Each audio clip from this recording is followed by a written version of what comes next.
बिस्मिल्लाहिर्रहमानिर्रहीम। अस्सलाम वालेकुम। आज हम फंडामेंटल्स ऑफ ऑडिटिंग स्टार्ट करने लगे हैं। ये बात यहाँ पे क्लियर करना ज़रूरी है कि जो सीनियर ऑडिटर का अभी का सिलेबस है और जो पहले का भी सिलेबस है उसमें ऑडिटिंग का फॉर्मली पार्ट बताते नहीं हैं कि ऑडिट में से भी क्वेश्चन आएंगे, लेकिन चूँकि ऑडिटर का टेस्ट है और ऑडिटर क्या करता है, ऑडिट करता है, तो ऑडिट के बारे में नॉलेज होना बहुत फंडामेंटल बात है, बेसिक बात है। तो ये एरिया ऐसा है जिसमें से कम 15 से 20 क्वेश्चन भी उठा सकता है। तो 10 तो नॉर्मली क्वेश्चन वो उठाएगा ही लाजमी।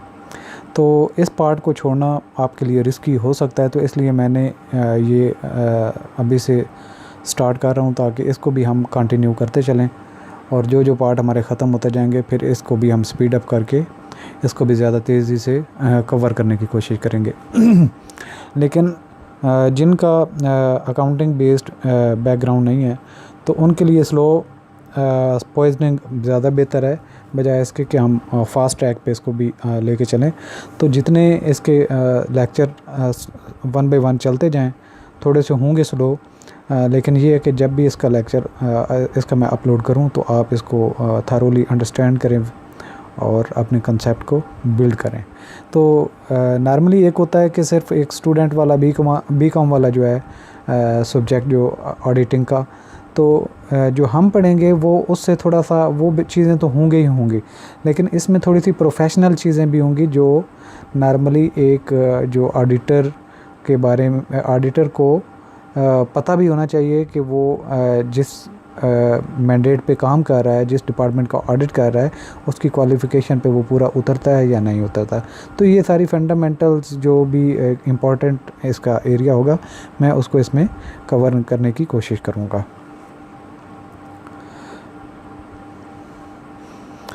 सबसे पहले है कि ऑडिट की डेफिनेशन। ऑडिट है क्या? What is an audit?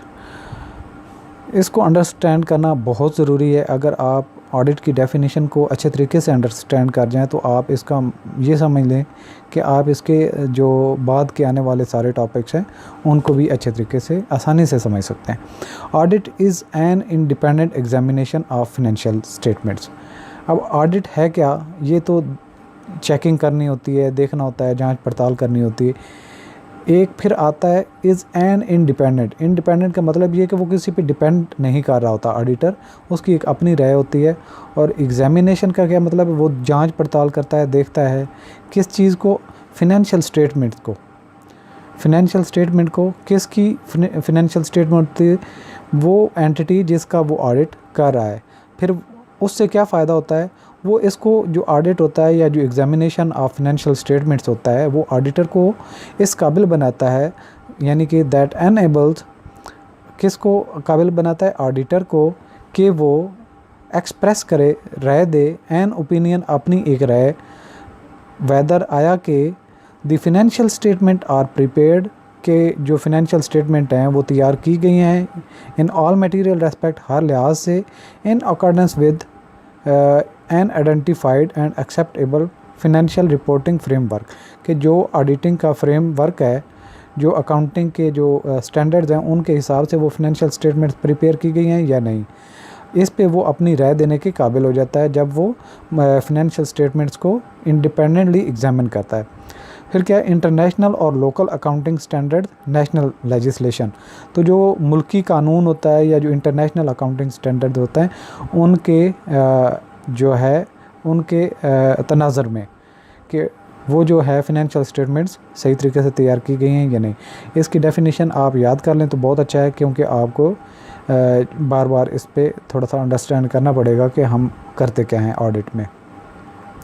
Audit is an independent examination of financial statements of an entity that enables the auditor to express an opinion whether the financial statements are prepared in material respects in accordance with the identified and acceptable financial reporting framework, जैसा कि international और local accounting standards and national legislation. तो ये सारी इसकी definition है। तो आप इसको ज़रा याद कर लें। मेन मकसद क्या था कि ऑडिटर जो है वो बुक्स ऑफ अकाउंट्स जो है फिनेंशियल स्टेटमेंट्स को एग्जामिन करता है और इंडिपेंडेंट एग्जामिन करता है, उस पर कोई किसी का प्रेशर या डायरेक्शन नहीं होती। और जब वो एग्जामिन करता है तो वो इस काबिल हो जाता है कि उसको इतने सारे शवाहिद मिल जाते हैं जिससे वो अपनी राय दे सकता है, इंडिपेंडेंट ओपिनियन दे सकता है उस फिनेंशियल स्टेटमेंट पे कि वेदर ये जो है जो इंटरनेशनल अकाउंटिंग स्टैंडर्ड्स हैं और जो नेशनल लेजिस्लेशन है वो उसके हिसाब से तैयार की गई हैं या नहीं।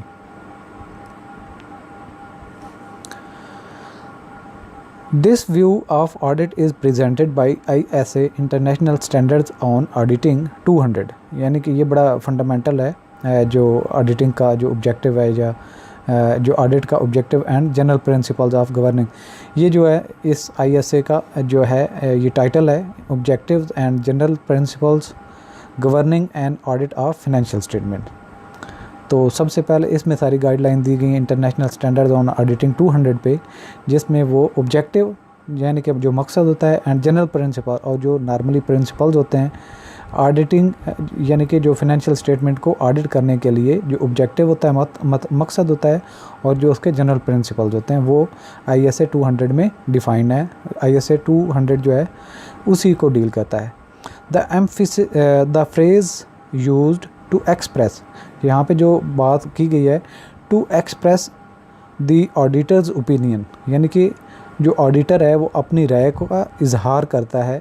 इसका मतलब क्या है? Means that the financial statements give a true and fair view, यानी कि वो ये बताता है कि जो फाइनेंशियल स्टेटमेंट हैं वो fair and true and fair view देती हैं या नहीं, और have been presented Fairlie in all material respect, कि उसमें जितनी जो मेन मटेरियल इन्फॉर्मेशन है वो शामिल की गई हैं, कोई स्किप तो नहीं की गई।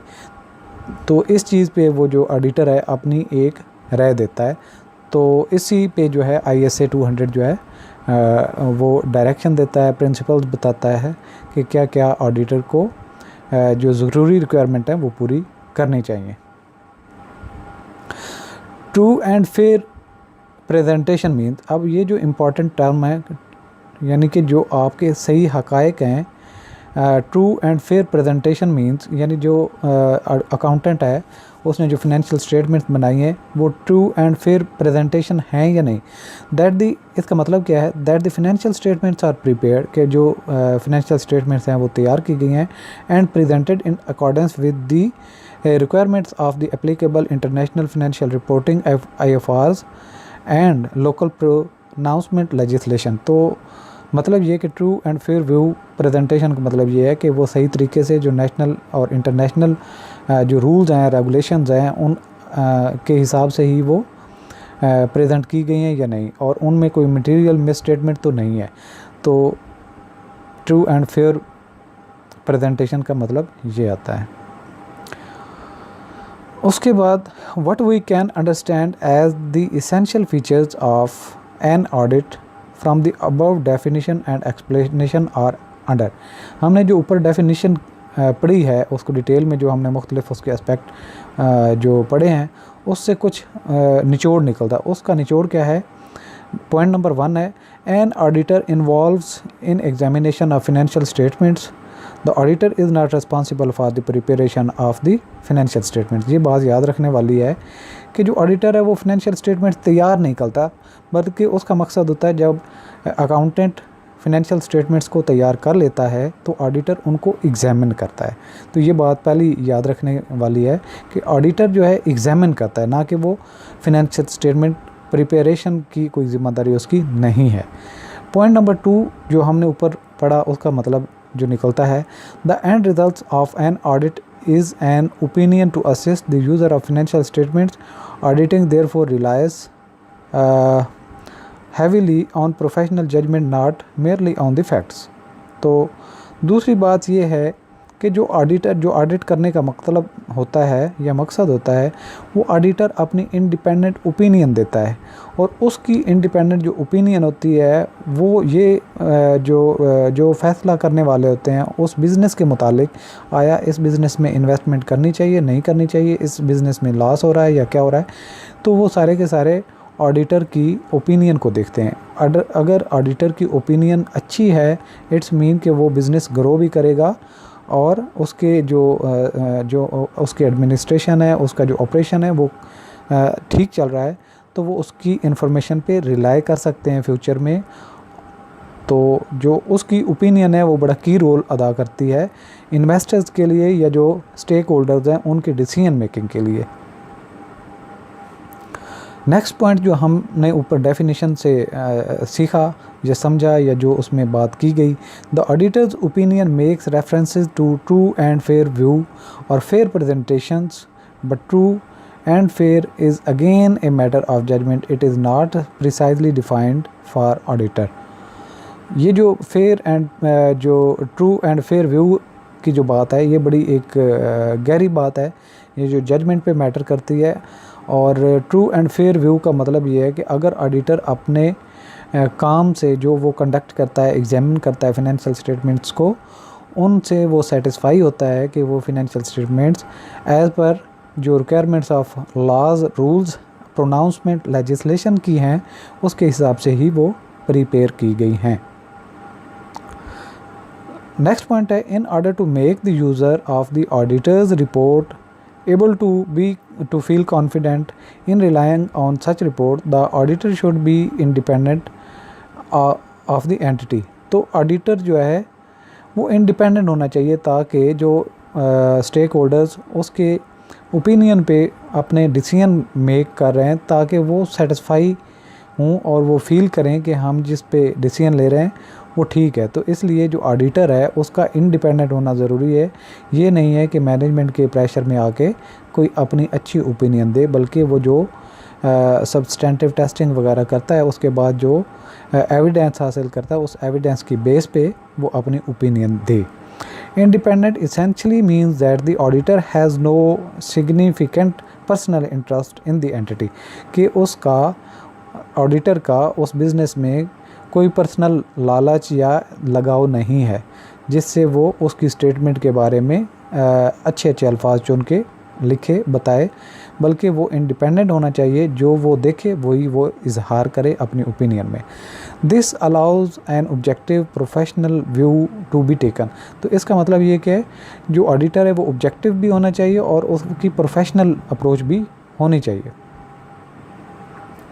You will note that this is a wide concept of an audit। जो हमने बातें की, इससे वाइड कंसेप्ट होता है which can be applied to any entity। और ये जो हमने उसूल ऊपर पढ़े हैं, ये किसी भी एंटिटी पे आप अप्लाई कर सकते हैं, not just to limited companies. ये सिर्फ लिमिटेड कंपनीज तक महदूद नहीं है। However, in this course we are concerned primarily with audits of limited companies. Normally हम लिमिटेड कंपनी के ऑडिट की ही बात करेंगे, ऑफन नोन एज स्टैट्यूटरी और एक्सटर्नल ऑडिट्स, यानी कि इंटरनल ऑडिट की हम नहीं बात करेंगे, बल्कि जो एक्सटर्नल ऑडिटर होता है उसी के बारे में ही बात कर रहे होंगे।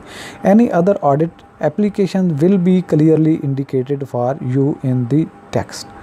तो जो भी उसकी एप्लीकेशन वगैरह है वो भी हम उसका जिक्र करते जाएंगे साथ में।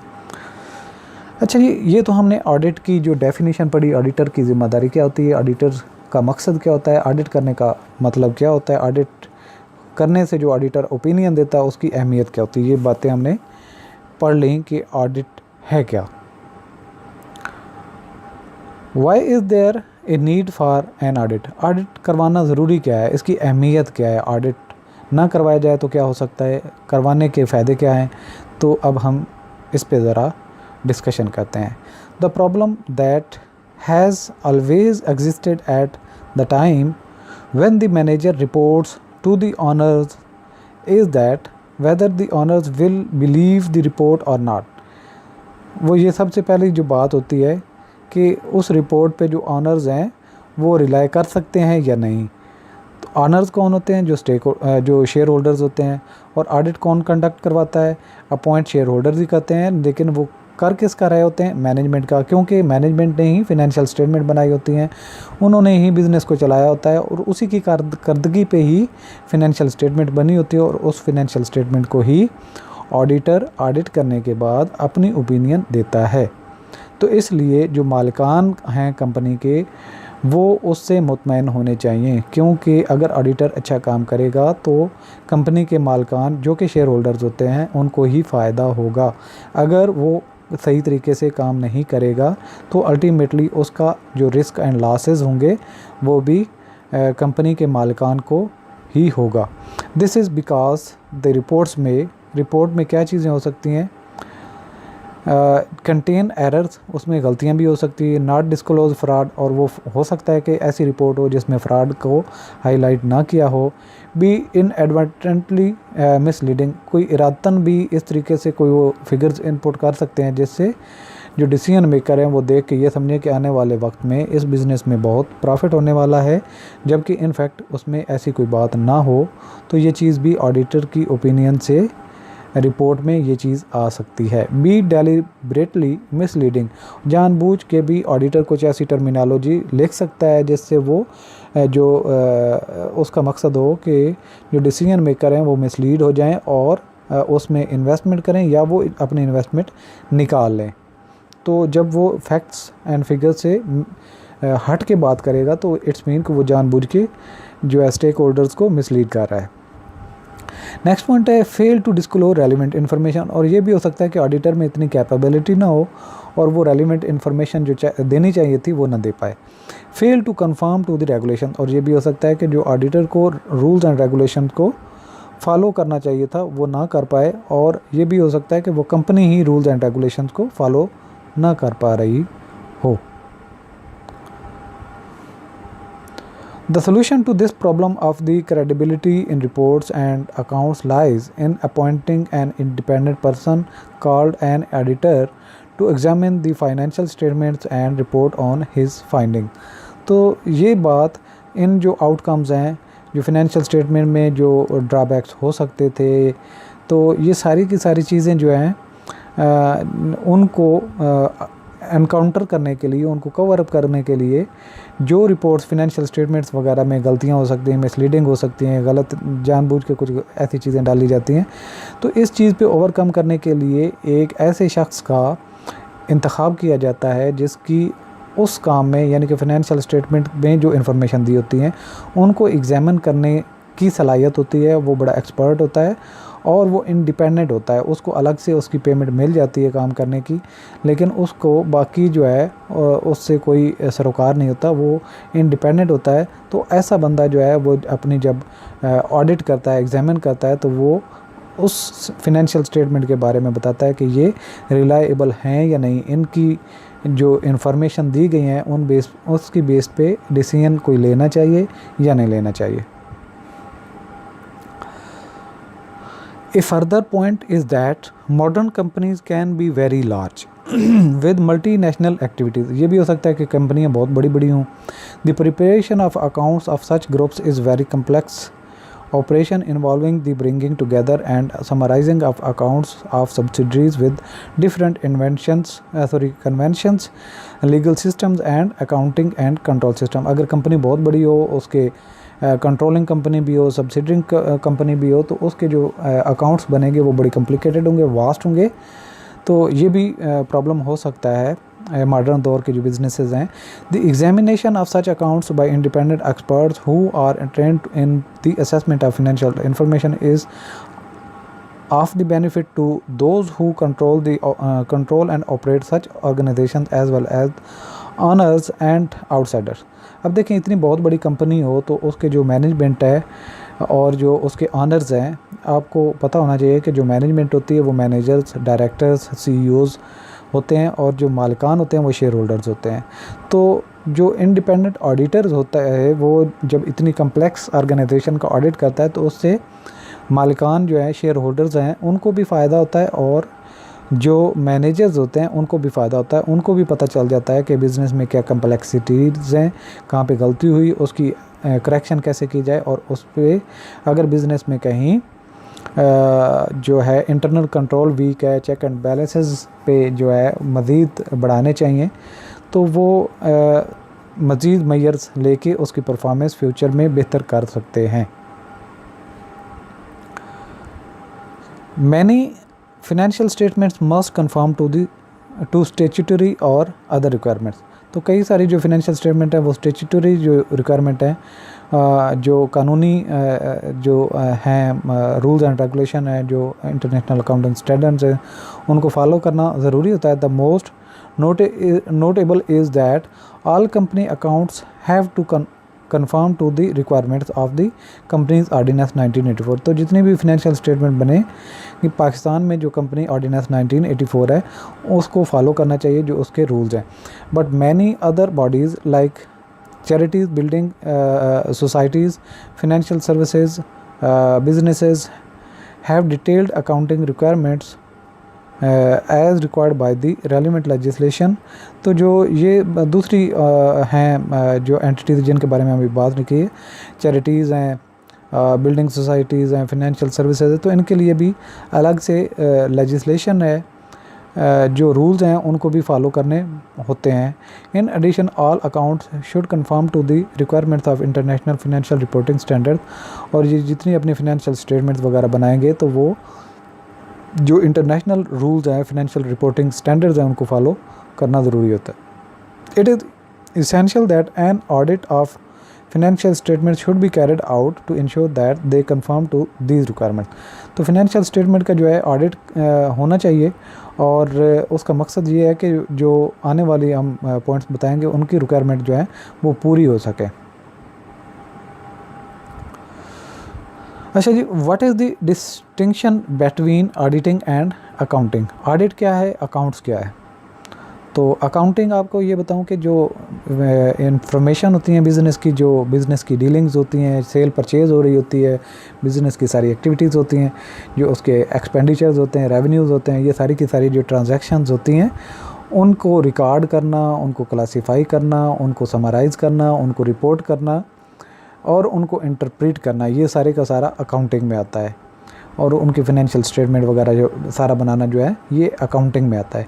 जबकि जो ऑडिटिंग होती है, जब अकाउंटिंग का काम ख़त्म हो जाता है तो ऑडिटिंग का काम शुरू होता है, यानी कि ऑडिटर जो अकाउंटेंट ने काम किया होता है उसको वेरीफाई करता है, उसको एग्जामिन करता है। एग्जामिन करने के बाद वो अपनी इंडिपेंडेंट ओपिनियन देता है। तो अकाउंटेंट का जब काम ख़त्म होता है तो ऑडिटर का काम शुरू होता है। प्रोफेशनली अकाउंटेंट और ऑडिटर जो है उनका नॉलेज एक जैसा हो सकता है, ज़रूरी नहीं है कि जो है जो अकाउंटेंट है वो चार्टर्ड अकाउंटेंट ना हो, और ये भी हो सकता है कि जो मैनेजर है या जो अकाउंटेंट है वो भी चार्टर्ड अकाउंटेंट हो और जो ऑडिटर है वो भी चार्टर्ड अकाउंटेंट हो। लेकिन दोनों का एरिया और काम अलग अलग से होता है। एक का काम करना होता है, दूसरे ने उसका काम देखना होता है, एग्जामिन करना होता है। Relationship between editing and accounting auditing and accounting are closely connected. तो क्लोजली कनेक्टेड है but both are separate activities, लेकिन दोनों अलग से भी हैं। The directors of a company are responsible for establishing a books of accounts that will accurately record financial information. तो जो डायरेक्टर्स ऑफ कंपनीज होते हैं उनका ये काम होता है और वो ये जिम्मेदार होते हैं कि जो फिनेंशियल इन्फॉर्मेशन है वो प्रॉपरली रिकॉर्ड की जाए and that are used for preparing the annual financial statement. और यही जो इन्फॉर्मेशन होती हैं उससे एनुअल फिनेंशियल स्टेटमेंट बनती हैं। It is similarly the responsibility of the directors to adopt consistent and appropriate accounting policies in order to prepare and present the financial statement. तो जो डायरेक्टर है उसकी ये जिम्मेदारी है कि वो जो फिनेंशियल स्टेटमेंट्स बनती हैं उनमें जो उनके जो रिक्वायर्ड रूल्स एंड रेगुलेशन उनको फॉलो किया जाए। The financial statements have to comply the national legislative requirement. जो मुल्की जो कानून होता है उसकी जो रिक्वायरमेंट होती हैं वो भी पूरी होनी चाहिए, और जो इंटरनेशनल फिनेंशियल रिपोर्टिंग फ्रेम जो स्टैंडर्ड्स हैं वो भी फॉलो करना लाजमी है।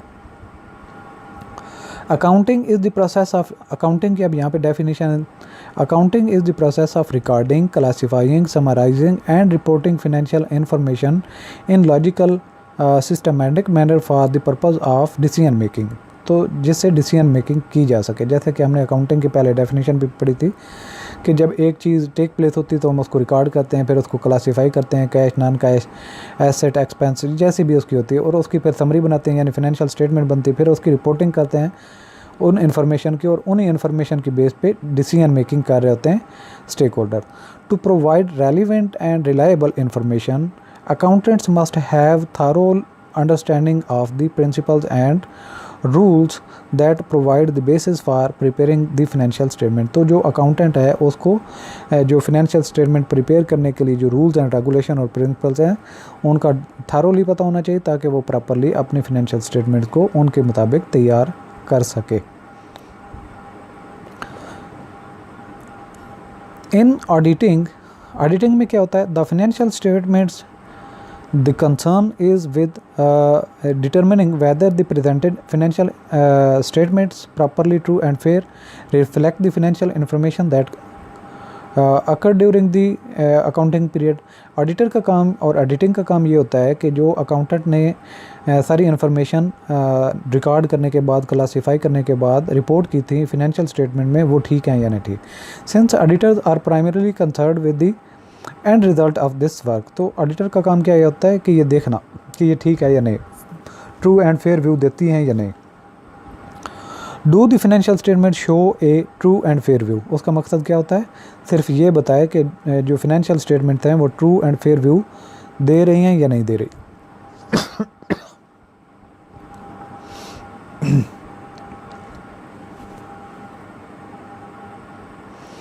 इसके बाद in order to arrive at their conclusion, auditor के जो है नतीजे तक पहुंचने के लिए the auditor must have a deep knowledge, auditor को बड़ा गहरा इल्म होना चाहिए एंड अंडरस्टैंडिंग ऑफ अकाउंटिंग का भी उसको पता होना चाहिए। अगर ऑडिटर को अकाउंटिंग का पता ना हो तो फिर वो अकाउंटेंट के काम जो किया हुआ है उसको कैसे देख सकता है, बल्कि जो ऑडिटर है उसको ज़्यादा एक्सपर्ट होना चाहिए अकाउंटेंट की निस्बत भी। इंक्लूडिंग अप्लाइकेबल अकाउंटिंग स्टैंडर्ड, तो अकाउंटिंग स्टैंडर्ड वगैरह जो अकाउंटेंट फॉलो कर रहा होता है तो जो ऑडिटर है उसको भी उनका पता होना चाहिए। And in practice the auditors will consult with the directors will consult with the auditors as to appropriate accounting policies to follow, तो वो ऑडिटर से पूछते हैं कि जो अकाउंटिंग पॉलिसीज़ हैं वो प्रॉपरली फॉलो हो रही हैं या नहीं हो रही, अगर नहीं हो रही तो उनको कैसे किया जा सकता है। Many financial statements users and members of the general public confuse, कई सारे जो लोग हैं जो फाइनेंशियल स्टेटमेंट को देखे थे वो इस चीज़ में उलझ जाते हैं, कन्फ्यूज़। ऑडिटिंग विद अकाउंटिंग, यानी कि ऑडिटिंग क्या है, अकाउंटिंग क्या है। तो हमने जब ये अभी पढ़ लिया है तो आपको पता होना चाहिए कि अकाउंटेंट का काम होता है फाइनेंशियल स्टेटमेंट वगैरह बनाना, तो ऑडिटर का काम होता है उनको एग्जामिन करना। तो अकाउंटेंट का जब काम ख़त्म होता है ऑडिटर का काम शुरू होता है।